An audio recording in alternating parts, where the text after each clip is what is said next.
We are live with another double interview. Um, I'm Matthew, that's Demonica, and why don't you go ahead and introduce yourself? Hello, my name is Rory. I am 20 years old, and I'm from Durham, North Carolina. I would say I'm a college student, but I'm like taking the semester off, so I'm just here living life right now, honestly. So I'm All right. here. That's always good. Oh yeah. So, Rory, you are a winner of Strategic Aspect, Yep. one of the hardest games to win. And how does that feel? How did that feel when you won? That night was insane. Like specifically that endurance comp with Yumi and John. You weren't competing, but it felt like you were competing with us because it was just that intense. Like it took me throwing my headphones off to focus. It was it was insanity, and I earned it, I'll say. Like that was so much fun, and I was so happy to be able to like start on Twitter with that, and I'm thankful that Greyson let me play like when I was literally a nobody, and then I'm grateful that I got to meet you, and I'm just everybody else I've been able to meet since I've gotten here. Yeah, it was great. I mean, you definitely have the drive, and I definitely admired that. I mean, I even said that in my DRs that I admired your determination for how much you went through because, it's mind games, and you definitely outsmarted me when it came to avoiding my mind games. It's great. When Demonica's trying to get to you with mind games, just unplug your headphones. No. Okay, so Matthew, go ahead. You got anything for him? Okay, so Rory, I'm gonna ask my very infamous question.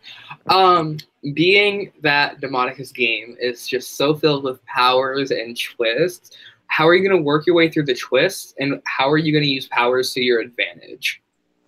Um, it's just I feel like you can't when you know the game is going to be that twisted, you can't really prepare going in. So that's just honestly my strategy going in is no strategy, just going to go in, going to be myself, going to just play the game. And so like you have to be able to take the punches as they come, and if it knocks and you can get knocked down, but the trick is you have to get back up again. And so that's what the truth I think is. Like I'm gonna get knocked down in this game. I know it's gonna happen. It's just I have to know in here I have to be able to get back up and keep going, or I'm gonna go out. So just that simple, I think.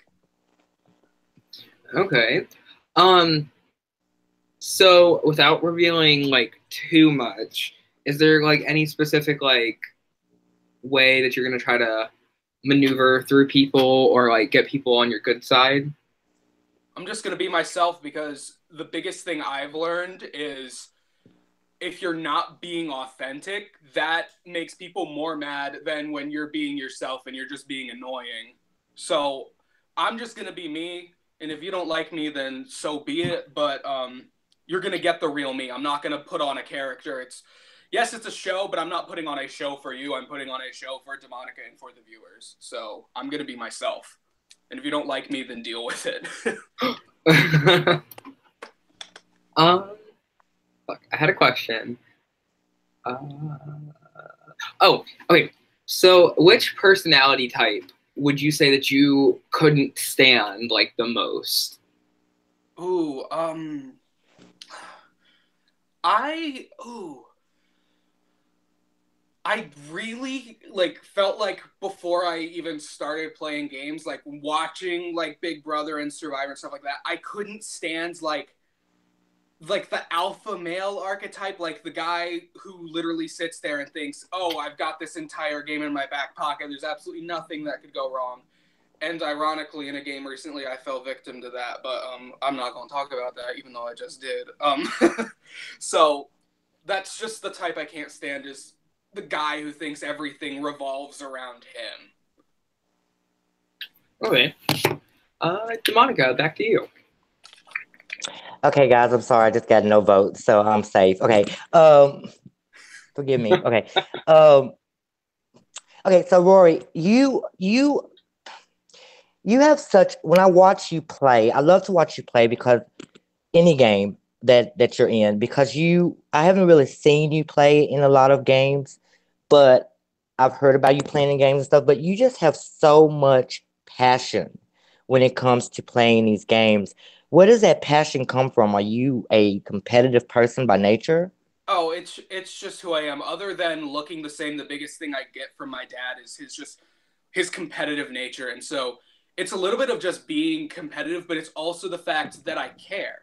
It's like it's a different feeling when you actually want to be in the game, when you actually want to fight for your life. And I think honestly, if you haven't seen SA20, after you got voted out, I lost that fire, and you could tell I was a different person. I was just down and defeated. And so it's a combination of just being competitive, literally doing sports through like middle school growing up, and then like just I care, and like I can't help it. I try not to sometimes because I know it'll hurt me sometimes, but I can't help but to put my like heart and my soul into whatever it is I'm doing. And that's Hmm. why I think a lot of people like when I really try on things, I tend to do a good job because I genuinely care about what I'm doing. And believe me, I'm gonna fight with everything I've got, and it's literally gonna be every fiber of my being when I step in that game. So, what do you think about these online battles that are happening before the game starts? I I personally I don't get it. Um like especially because the rule is we're not allowed to communicate with each other before the game starts. And so the first impression you're giving someone is I don't like you. You're not even giving them a chance to sit down and have a conversation and get to know them. You're just immediately trying to start confrontation. And if that's your strategy to be that confrontational, then good for you, I guess. But that's just not who I am. I am very anti-confrontational. I don't like fighting. It's just not who I am. And if I fight, you've really done something to make me mad. That's the truth.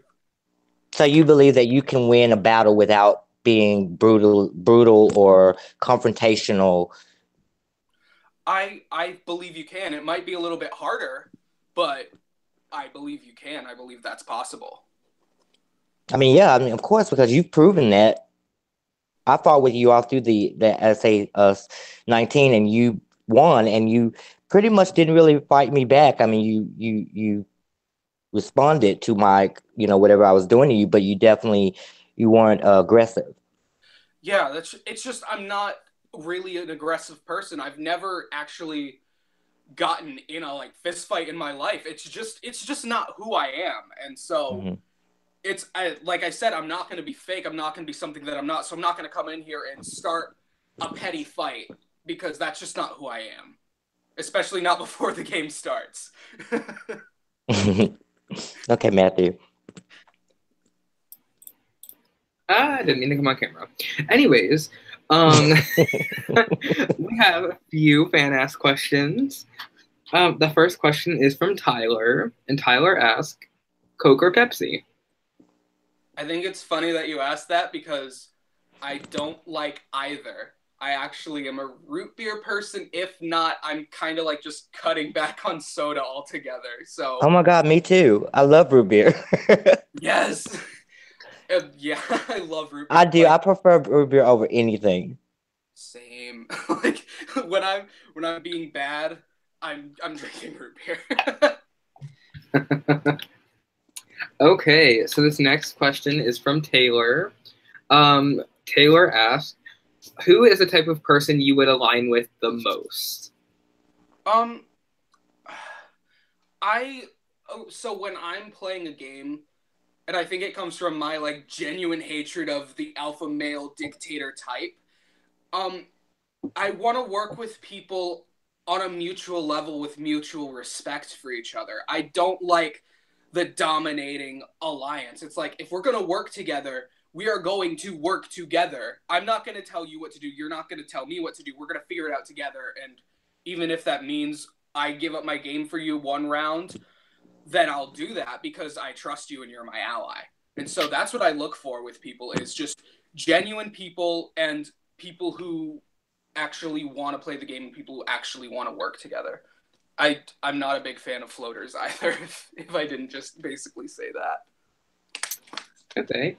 And another fan asked question is from Coco. And I think it was, she asked this during when you were saying that you wouldn't start a fight with anyone or cause too much drama. She asked, what if you were put on the block? What would you do? I would hope at that point I had done a good enough job of like having allies who would keep me around because it'd be better for them. But I do know if I try to believe I have decent social perception, and if I realize I have to do something drastic, I will. But otherwise, I would just like have faith in the people who I put my game in the hands of. It's just that simple for me. Okay. We're gonna go through a little game I like to call one word to describe that future house guest. So I will read off the names, and then you'll just give me 1 or 2 words to describe them. Okay. If you don't know them, just say pass. So the first name is Maddie. Kind. Bryce. Talented. Quincy. Queensy. Josh. Pass. Fabian. Pass. Kia. Also kind. Oh. Halloween. Spooky. Malcolm. King. Devin Etheridge. Loose cannon. And finally, our latest revealed house guest and actually joining the interview later on, Greyson. Strategic aspect. 2 words. Okay. 2 words. Okay, so I'm going to pass it back over to Monica. Okay, Rory. If you could be any room in the house, what room would you be and why? I would be the living room because I'm almost always lounging. And that's just where I like to be. I like to be comfortable. I like to be where people tend to be and in a place that's relatively social. Most of the time. Or at least there's something almost always entertaining happening there. Whether if it's a conversation or you're watching the latest episode of like Survivor, let's say. Just something happening. So tell us a little bit about your game that you just started that I find very fascinating. So it's on day 3 now, and I kind of took like last week off of Twitter, and I thought I want to try hosting because I'd never done it before, and I didn't see anyone else doing The Glass House, which was a show on ABC in 2012. It actually, if I remember doing my homework right, it actually was like filmed in 2010, but CBS kept threatening to sue ABC if they actually released the series, and ABC eventually did. Then CBS filed lawsuit. That's why I didn't get another season ever, because CBS just shut that down because it was too similar to Big Brother. And so what I have is 12 people who signed up to play, and I have them basically playing a Big Brother game. Tonight, they're actually going to do their first challenge where they're split in the middle. 2 people volunteered to be team captains, and so the losing team, their team captain automatically is put up in elimination vote along with another member of that team that will be voted on by everyone else in the game. So, and then after that, the public will vote. One of them will be eliminated from the game. Public then votes for their 2 least favorite people. Game cycles through until we get to the end at final 3. They'll vote for a winner. So it's, Go ahead. Very similar to Celebrity Big Brother, but it brings in competitions that matter. That's what I like to say. So you definitely changed the format a little bit. Absolutely, I did, because I just wanted to do something different and something I didn't see anybody else doing, because that's what I like to do when I'm making something. I want to do something I don't see other people doing, and so sometimes it doesn't gain a lot of traction because it's like, oh, it's not mainstream. It's not Big Brother. It's Glass House. And so I'm grateful that people took a chance on it because I hadn't seen anybody else doing it on Twitter. And so I'm very happy that I actually got a full cast and that I'm actually hosting for the first time. And I think it's very original, and I think that it's a great idea. And I'm excited to watch it unfold, honestly. It was so funny because I was kind of like teasing them during like bringing people in, and everybody thought you were coming in the last group, DeMonica, and I'm like, she's not, but yes, I'm glad that y'all are shook that she might be coming into the game. You know, actually, yesterday when I saw it, I was thinking, what? I didn't get invited to do this, and you know, because I would have totally done it because I saw that show. I remember that show, and I was like, and then I saw the cast, and I realized, okay, yeah, Roy's That's not an idiot. He knew better than to cast me this season. So you know what? The future holds a lot of promise, hopefully. and that's the thing is like I didn't even get to the point of me needing to invite people just because I got like casting filled in 18 hours. Like it launched at like 9 o'clock at night and then it was done by 3 p.m. the next day. Like it wasn't even out for a full day and I got the full 12 I Wow. was looking for. So I was very grateful about that. And that's kind of why I think like I'm in such a good mood about it because it's like other people are showing the same enthusiasm that I have for it. And so Mm-hmm. that's what makes me very happy about it. Yeah, I think people are really hungry for something new, and that's why I love the strategic aspect because it's so different from anything that's on Twitter. You usually only have two choices on Twitter, and that's Survivor or Big Brother, and that's why this series is coming to an end because I'm ready to do something new. I'm ready to go to the next stage of whatever I'm going to try to do on Twitter. So I think it's great that I applaud you for thinking outside the box.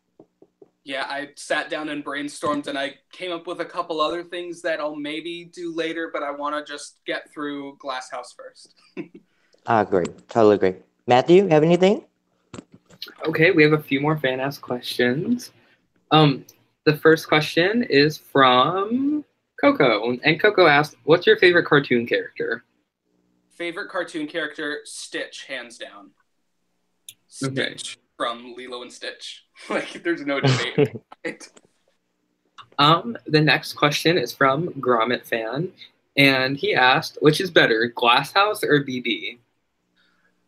I actually enjoyed the Glass House more than most seasons of Big Brother. So I'll actually go with Glass House. Okay. Okay, DeMonica, take over. Someone's calling me.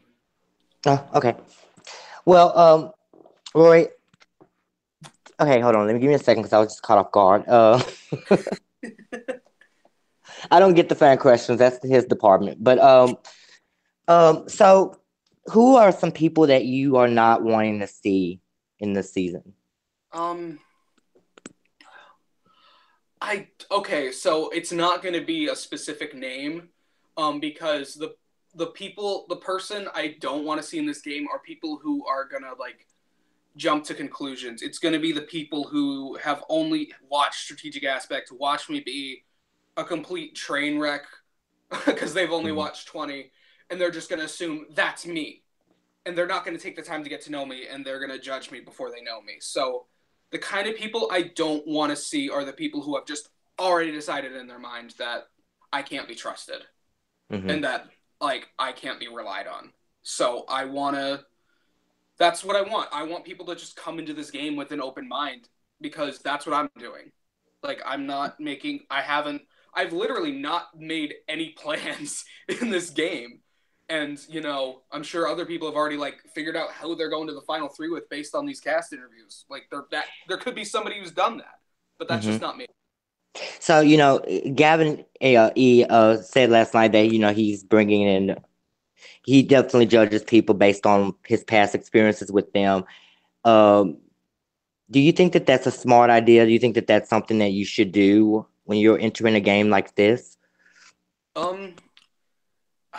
I don't know, because I mean, if you want to jump to conclusions, then that's your game, because there are people who are smart enough to change their game every time they play, so that they can be your best friend one game and they can just be plotting your downfall the minute the game starts in another. And so if you're putting your complete trust in somebody who doesn't have your back, then all you're doing is setting yourself up for failure. So I believe. I mean, I can admit that I definitely have been. I'm guilty of taking in grudges that I've had with people, and sometimes the grudges that I have with certain people are going to be there regardless of how I feel. So I'm going to automatically target those people because I hate them or something like that. Not hate. Hate is such a strong word. Dislike them strongly. Um, but yeah, this game is so different because you can't really say that you're going to have an enemy entering this game because you never know what's going to happen and what you're going to have to do to survive. So that's what the great thing about my game is. You can make all the plans you want, and it's probably not going to either work out for you or it probably will. Who knows? That's kind of my point exactly. The person who you could walk in the door and say is your day one target could be the person that saves your life day 20. And so if you've immediately set in your mind, nope, you're going home, I don't trust you, then tables are going to be turned. I've done some really scandalous things in past seasons. I've I've I've I've gotten people into the final two that I found to be extremely not what I'm looking for, and I've kicked them out when they were in the final two. Like Dante, he was in the final two, and I felt like he was rude the entire season and complaining all season. Uh, what do you think about the host being so involved in decision making as far as that goes? Feel like that's what the host should be doing. Like, if the host is just spectating, are you really hosting? Like, I am getting involved in asking my contestants questions on Glasshouse. I feel like the host needs to be involved in the game. So I don't have a problem with it. And if you, let's just say hypotheticals, if you don't think I deserve to win and I'm sitting at the end of the game and you evict me, I will respect the decision because you don't think I deserve to represent your series. And that's what I believe in a winner. You vote for the person who you want to represent the season. And so if you don't think I deserve to represent the game, then yeah, so be it. And so if Dante didn't deserve to represent season 7, then he got what he deserved, I guess. That was a really great answer. Yeah, it was. Okay. Okay, do you have any more questions for him? Yes, I have 3 fan ask questions. The first one is from Greyson, and he asks, is BB1 better than any modern season of BB? And this is US. I don't feel like I can answer that question because I haven't seen all of BB1. But from the clips that I have seen of BB1, I'll say that the BB we have now is better. Which might sound a little hypocritical with me saying Glasshouse is better than Big Brother. And they're really hard to find too, by the way, let me note, because I remember a long time ago before I even started playing Twitter games or whatever, or really getting into Big Brother. I didn't really get into Big Brother until the Evil Dick was on the show. I mean, I watched here and there, but it wasn't something that I was like in love with like I was after that season. But I will say this, I watched 1 through the Evil Dick season, and I think that season 1 is great. I think that they're all like, I think the original ones are like the best ones. Yeah, I agree that old school BB is better than the BB we have now. I just can't judge season 1 because I haven't seen all of it. Like, just from what I've read online, people were saying, oh, all the interesting people got evicted early. And I'm like, I wouldn't know because I didn't see it. All I know is that Eddie McGee won. Thank you, Wikipedia. And if you want to find those episodes, you can't find them just by looking up Big Brother season 1 or episode. You have to put in BB1 episode 1, and that will take you to all of them. I don't know if they're still up, but I know that's how I used to find them. I'll see if I can find it, and then maybe I'll have an answer for you later.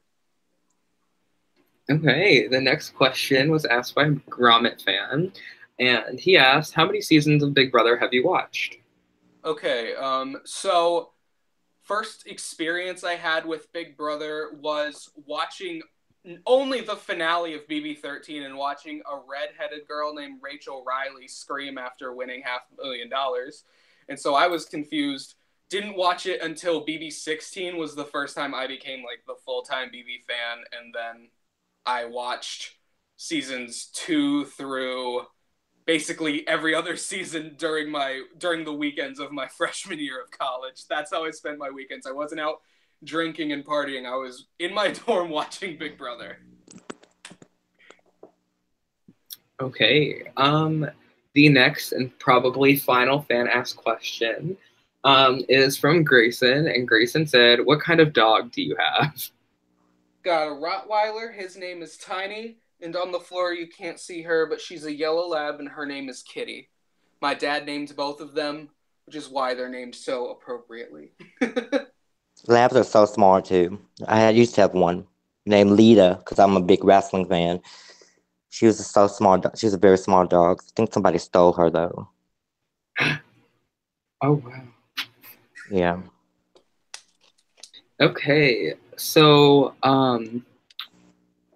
while we're waiting for the final questions, if there are any, DeMonica, why don't you go ahead and ask one of your other infamous questions? Oh, God, let's see. I really need to write some questions down. I just do everything off the top of my head. Same, that's why I have so much issues. Okay, so, do you like... Wait, let's see. Wait. Oh, I know. This is a great question. If you were going to heaven or hell, which one where would you be? I think I want to believe I'd go to heaven, but I think I have not been a saint, so I ain't gonna lie. I'd have to spend a little bit of time in hell, or at least a little bit of time waiting to get into heaven, but I at least would hope that I'm going there.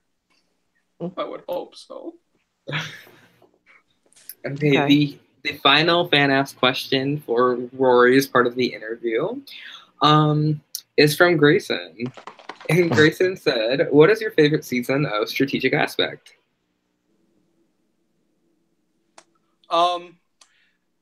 My favorite season of Strategic Aspect is season 10. Like, hands down, it's my favorite season of Legends. I love how SA20 is going, but for a completed season, answer is easily 10 for me. Did you not say 19 because you won it? No, I think 10 is... I enjoyed watching 10 go down more than watching me be a mess on 19.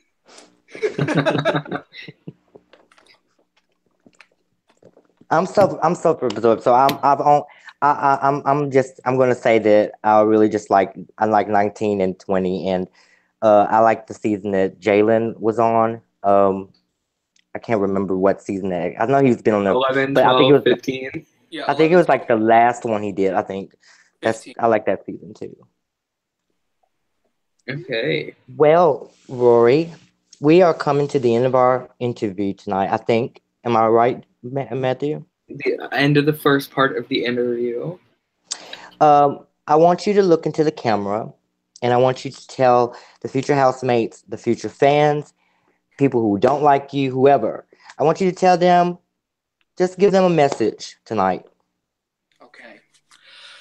I don't care if you're my friend. I don't care if you're my enemy. I don't care if you don't know me.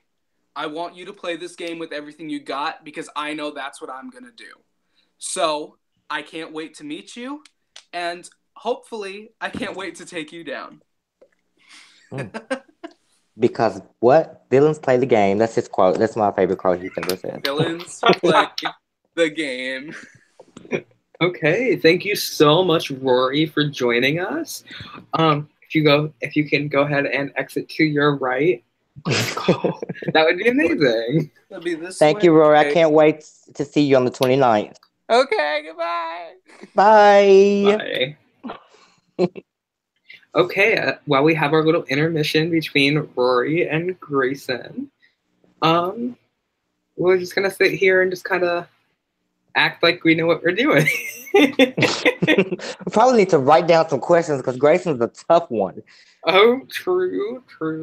I'm kind of nervous about his interview, actually. the questions are. But Matthew, let me ask you a question. How does it feel being on production for this season?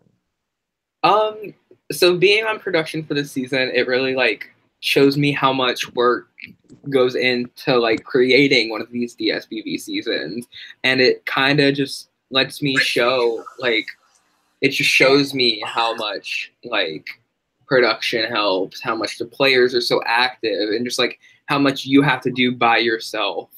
Because I know before you haven't had the best production help, so just No. you doing a lot of stuff by yourself. That's a lot of work, keeping track of DR points, powers, hosting on top of all of that. Like I give you Graphics. props. Yeah, everything. I give you props.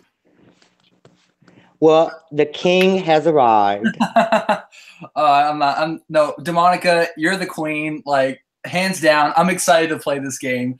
I'm just exhilarated, to say the least. And I'm excited that you're here because I've honestly been trying to get you to play this game for a long time. Like, seriously.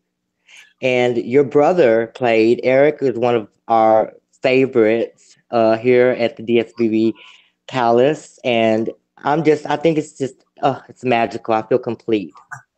Well, I'm happy to be here, especially like, I'm about to graduate high school. You might as well go out with a bang, I only play like the best, and I've been hearing a lot of great stuff, and I've been seeing a lot of great stuff, and I know Demonica put so much effort and so much hard work that I know I'm going to have a blast, regardless what the outcome or circumstances turn out to be.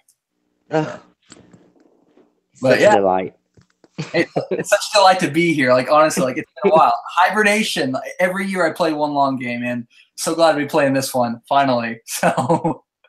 So why don't you go, like, I'm sure people are hiding under a rock if they don't know who you are, but why don't you go ahead and reintroduce yourself to the world?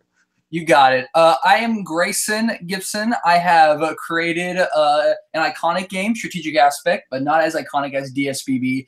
But basically, I've been kind of casting people in a game called Strategic Aspect, and over the past 2 years, actually, wow, it's already been 2 years, I have been selecting people to come onto my game show, and they've been playing. It's a mixture of mathematics mixed in with a social game, mixed in with just a bit of what's the correct word? Let's just say it's a very tricky game to win, and therefore, after I've hosted, let's say, I think 21 seasons, or Matthew Pop has actually helped with some, actually, especially with the second half of the seasons. But also, I've been creating spinoffs too. I've done Societal Aspect. We tested out other seasons like Chrono Aspect, Deductive Aspect, just kind of experimenting in the laboratory, I should put. Mm-hmm. And it's great. I mean, I will say this about Strategic Aspect. I remember you asking me to do it that one season, and I was a little scared to do it at first because I didn't really understand what was going to happen and what the game was about. And then I played, and then, I mean, it's just from the moment that you said, your first lines, which are the classic historical lines, "Welcome to Strategic Aspect," I was hooked. I mean, it is a great experience. I mean, I don't understand how you came up with this idea and where it came from. I can just imagine did you think that it was going to be as powerful as it was? Oh, heavens no. I thought for like when I first created Strategic Aspects, I remember it was May 10th, 2016. It was the first day it was the day we were gonna film the first season, actually. And like I was just like trying to scrap together a cast, if I can even call it a cast, mainly my friends, like people who I've met across the timeline of my life. And, I searched everywhere, and I was sweating. My pores were leaking. It was a porous experience, I should say, to say the least. And I got together, and though it's not the best quality, it's not the best season, I still love it, and I hold it dear to my heart. But like after we filmed it, I just instantly thought, this will never kick off. Like we did one season. I think these guys will love if I, edit this season together. I post it online, but after that, it's not really going to go anywhere. I posted it online and it became a huge hit. People were begging me to do a season 2, mainly the cast of season 1, because I guess they wanted a proper dichotomy to compare their own capability to. Mhm. And so season 2 came along, and again, I thought it would never come to fruition. And then season 3 came along, and just it kind of became a progression. So I just told myself, it may not go anywhere, but I love doing it, so let's just keep doing it. And the profit and the reward is greater than I expected. So, how do you feel about strategic aspect being such making such an impact in my game? Because your game actually, I've had alliances named after your game, the Strategic Aspect Alliance, and everybody that has never played your game found the people that played your game to be a threat, and they completely put them all together. How do you feel about like last season, it being such a powerful alliance in DSBB9? I mean, I think because, mainly like I think it was just coming off of SA20, which was a long, excruciatingly powerful game, especially when it comes to the conceptual force of some of our players.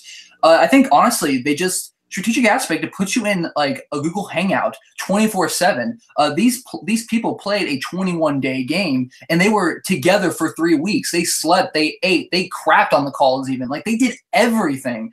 I think that's what really resonated with them, and they just formed a bond that they can instantly trust. And I feel like even right now, when I'm going into this game, there are some people who I don't know, and that's scary. It causes a lot of consternations and anxieties. But that's why I think a lot of people gravitate towards the people they do know. And also, they have this subliminal terminology because they know what to instantly, wink at when they think of strategic aspect, and they can, communicate with their other fellow combatants. I think it's really the growth and the friendships and the bonds, just how DSBB has had a major influence on strategic aspect. I remember Gavin McCormick came in season 2 and was just talking he was praising your game, Demonica, and I was just like, whoa, I hope I'm as big as DSBB, because I know how big that game is. And it's just, I think honestly we both had done a great job here, so I think we kind of helped each other in a way. Yeah, I definitely feel that, and I feel like I'm definitely a part of the strategic aspect family. So if anybody ever talks about strategic aspect, especially in my game, I have been like, well, you know what? Guess what? The host is a strategic aspect, so you're a fuck. Well, hopefully I'm not targeted for that, because it seems that, especially when I play a 9th season of something, it's like I'm always somehow targeted, Okay, Matthew, I'm going to hand it over to you because I'm kind of excited about Greyson being here, but go ahead. Okay, so I'm going to chime in with my little 2 cents before I ask questions. Last season, I actually did create an alliance named after SA. It was called the SA Core 4. It consisted of me, Gavin McCormick, Hope, and John. But okay, this is your interview, so let's put it there. So, your game, guys, you're doing the best you can. Take it the way you want to take it. That's the way. That's my. Okay, so the first fan asked question I have is from Rory. Rory asked, who crapped on the calls? Oh, okay then. So I guess I was mainly using that example as a hyperbole, as an exaggeration, so I can entice people to come and, walk into the gates of SA itself. But if I did have to say who crapped on the calls, I remember at one particular moment in the whole game, I can't remember which day it was. It was between the days of day 5 and day 9, but someone did fart on the call. That's a true story. Oh my God, are you kidding? I'm not going to name anyone, but it wasn't me. Oh my God. I bet it was loud. Oh my God. Had to have been if everybody knows about it. I was thinking, should I put that in the episode? Yes. I would have. Well, oh my God, how embarrassing. I don't think I would play any more games after that. That's why you gotta practice your silent farts. But okay, so the one main question I ask everyone, being that DSBB is so power heavy and very twisted, how are you gonna work that? Okay, well, I guess usually I'm kind of the poster child for twist opposition, but honestly, I've grown to evolve. I've evolved to liking twists. I've evolved to accepting it, not necessarily liking it, but you know, if it's done right, it's done exceptionally well. And I can appreciate the intellectual approach to implementing a new twist because you want people to adapt. It's like reality. It's like life. It's where if you get a broken leg, unfortunately, that's just reality. You can't control that. And when I look at a game that consists of twist after twist, it can either be done exceptionally well, as I mentioned before, or it can be done in an odious and deplorable way to where it robs and strips someone of a win.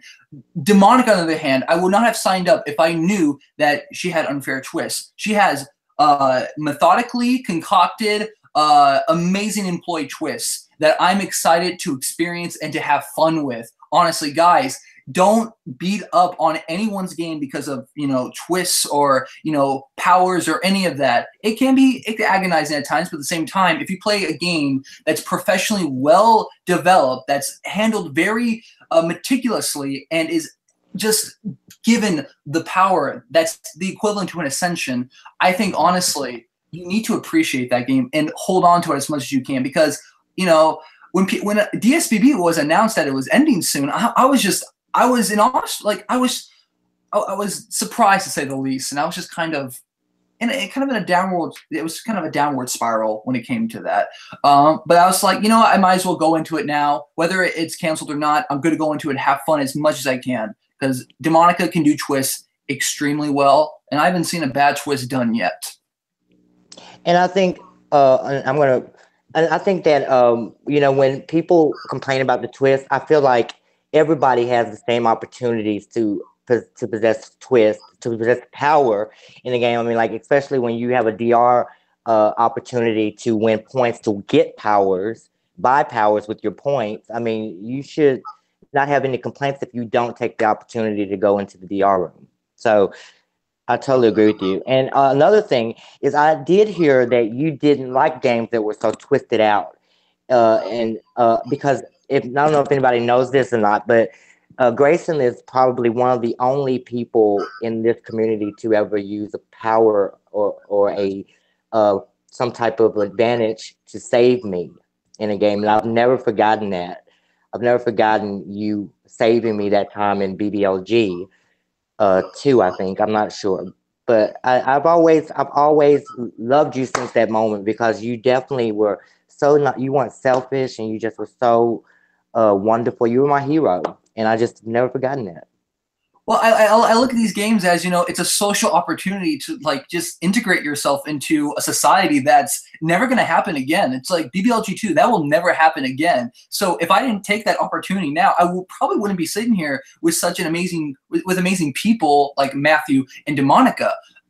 You know, so I looked at myself. I'm like, yeah, I can play this game ruthlessly. I can play it to the best, you know, that a cutthroat evil person can do. But also, you gotta, I can't bring myself to do that all the time. And Demonica and I had such a close relationship, a close bond, that I just had to use it on her, that I could not see her go out.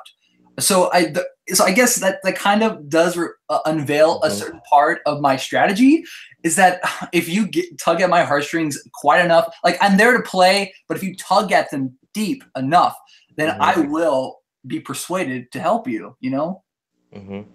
Yeah, I've never forgotten that about you. I mean, honestly, that's one of the things that stands out to me the most when I hear your name and I see you.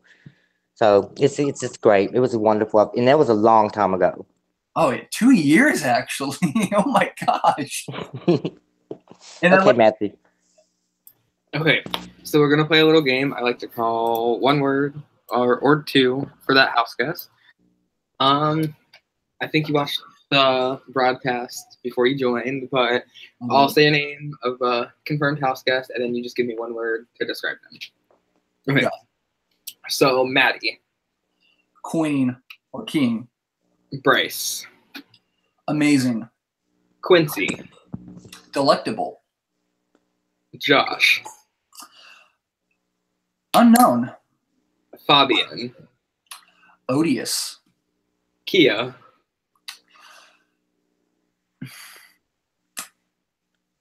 A princess. Halloween. Terror striking. Malcolm. A best friend. And finally, Gavin Etheridge.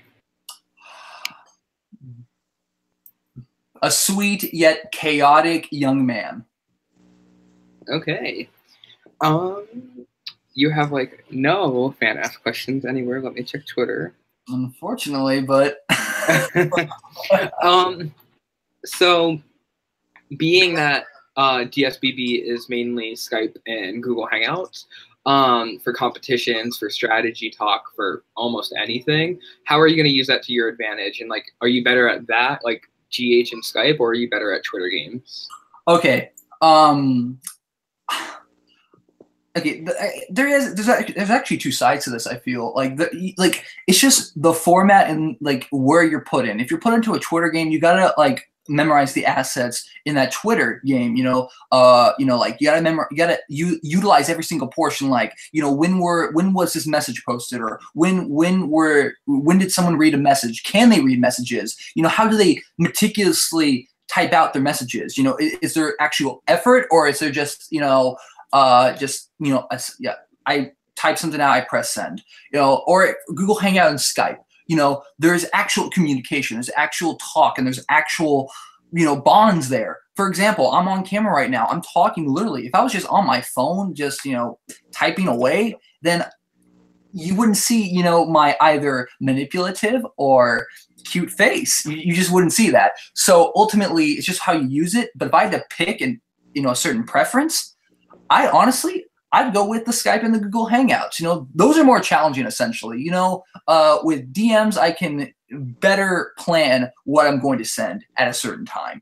But when it comes to Google Hangout and Skype, no one can just screenshot and just expose you. That's a pro of it. But also, it's more challenging. You actually have to socialize and talk with the people that you're presented with. You actually have to communicate and see, hey, look, I'm actually a human, not a catfish.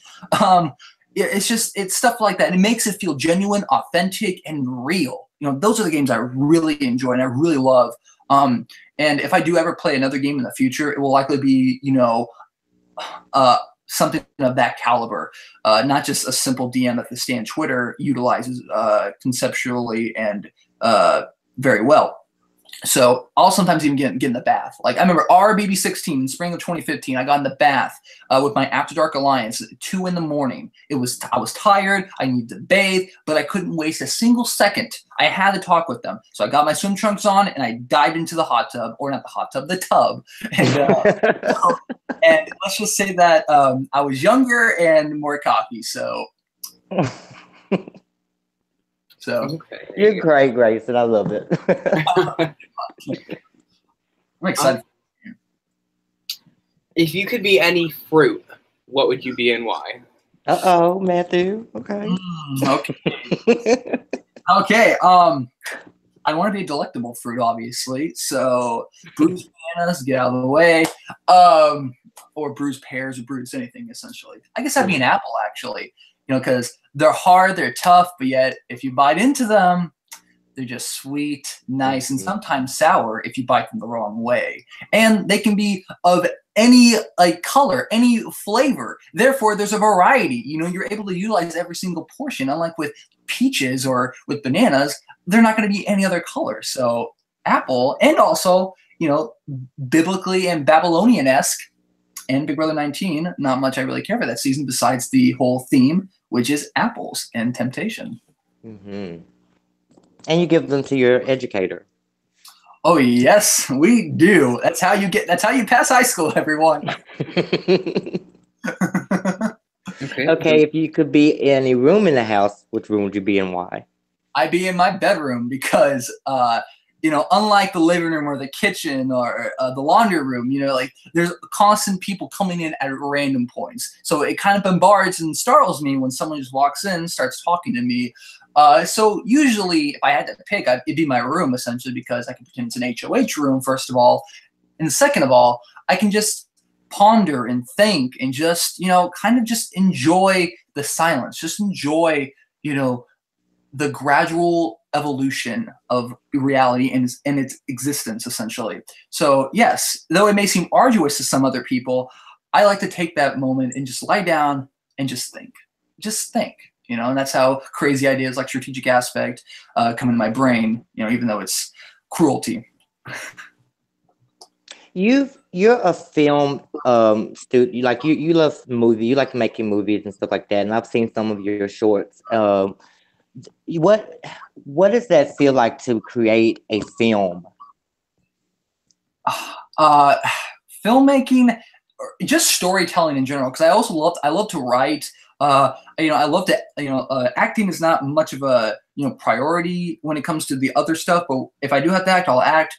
When it comes to storytelling in general, I love to do that, constantly. I just entered a short story contest actually, and the results are being revealed gradually, and I'm still in it. So it could be seeing a check at my door for winning a competition, but if not, I try my best.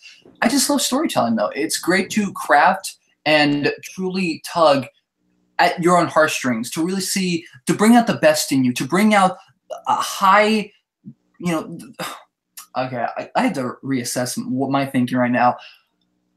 If I had to put it in this way, creating a story is like touching someone's amygdala in your brain. It's touching the emotion of your existence. It's touching everything, the worth, the power, and the love you have within you. It challenges everything. It makes you see reality in a different perspective. And I love that.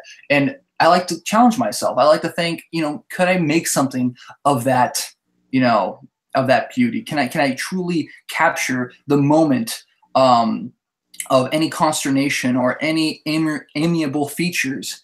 And not only that, but the philosophy is just contagious. So whenever you make something of your own, so therefore, when someone else reads it and they actually like it, it's the best feeling in the world, at least to me. I think that's why strategic aspect comes off so powerful, because you have your own touch, and it just, the way you edit, it just pulls you into the story. And I just think that you're a great editor, and I mean it's amazing. Well, thank really you, Mr. Monica. And I've also seen some of your episodes, and actually all of them, to be honest. And I think honestly, it rivals strategic aspect. In fact, I would say wow, it's nice to see another game like on this platform that actually puts that kind of effort into it. And I love watching your episodes. They feel cinematic. I definitely love. I don't know. I just love strategic aspect, and I think everybody can agree with me. It's just great. Thank you too, by the way. That's an honor that you would say that.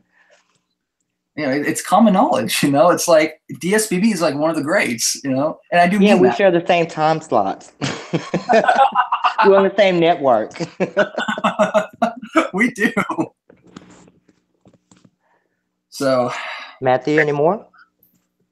I'll look and see if we have any more fan-asked questions. So, I'm going to ask you your own question that you asked Rory earlier, and then that'll wrap up my part of this interview. Is BB1 better than modern seasons of BB?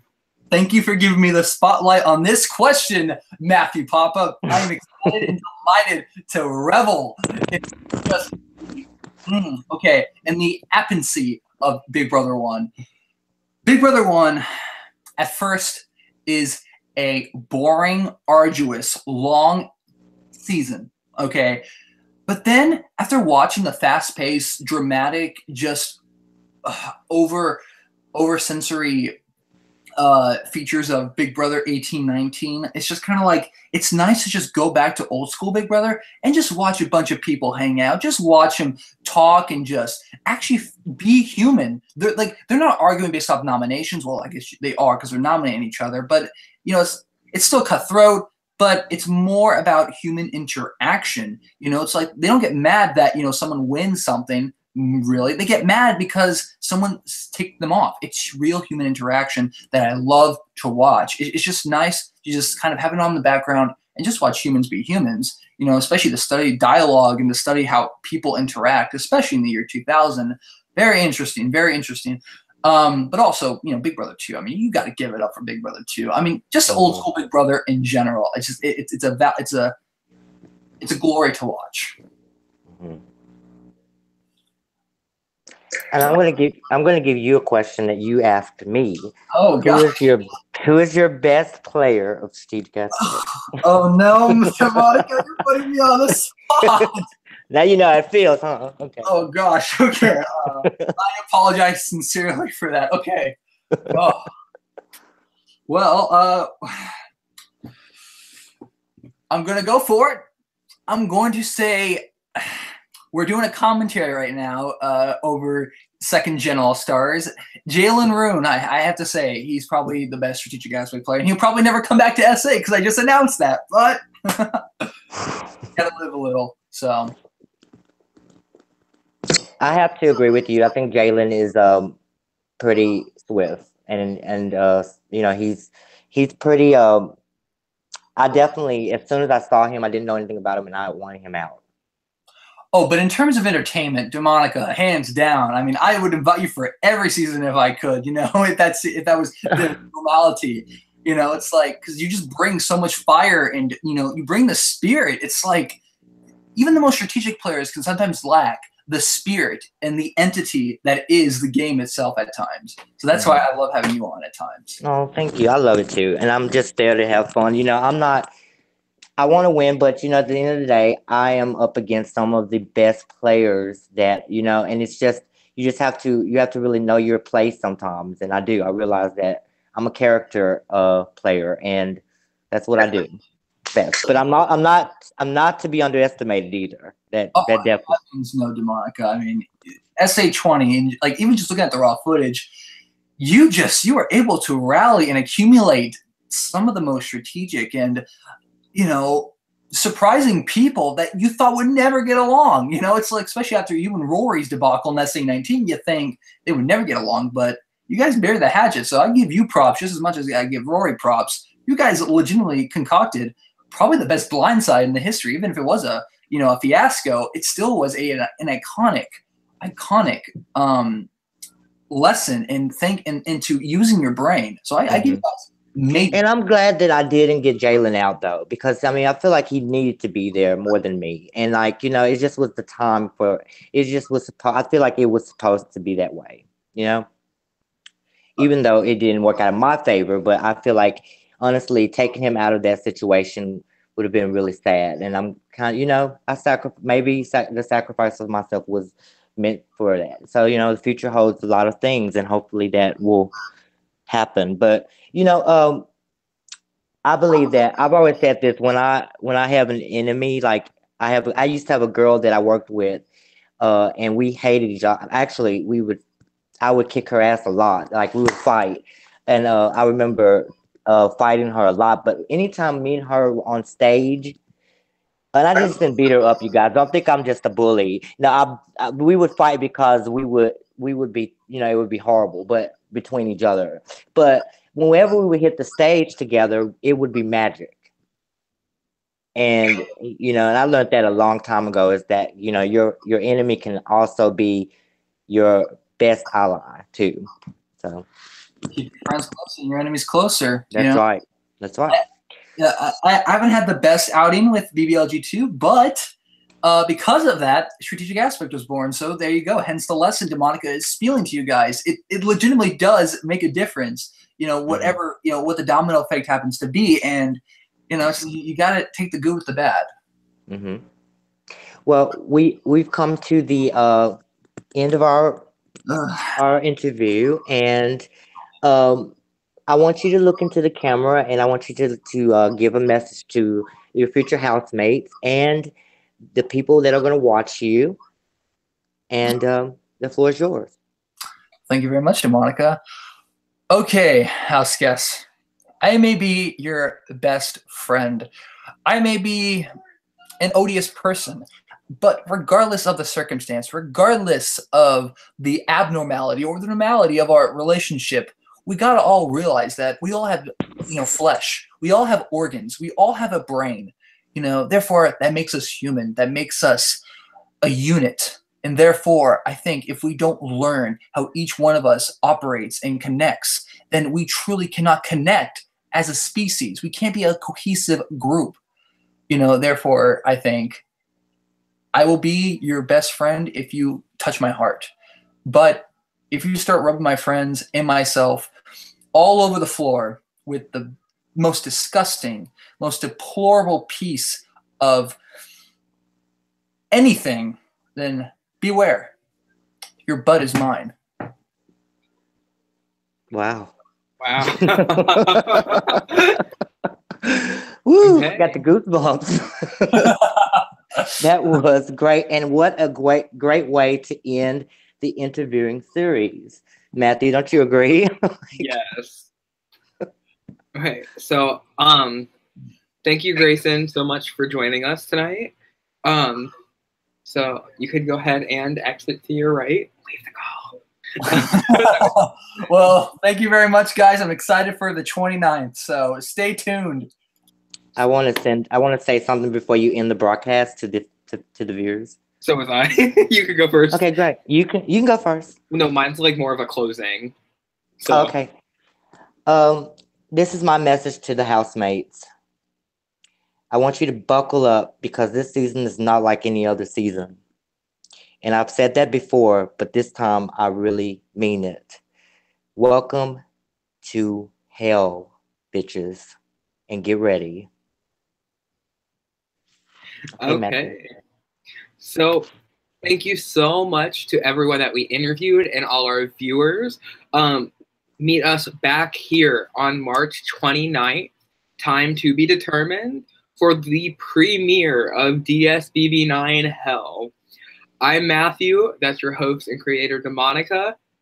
Have a great night, and don't get too fiery in hell.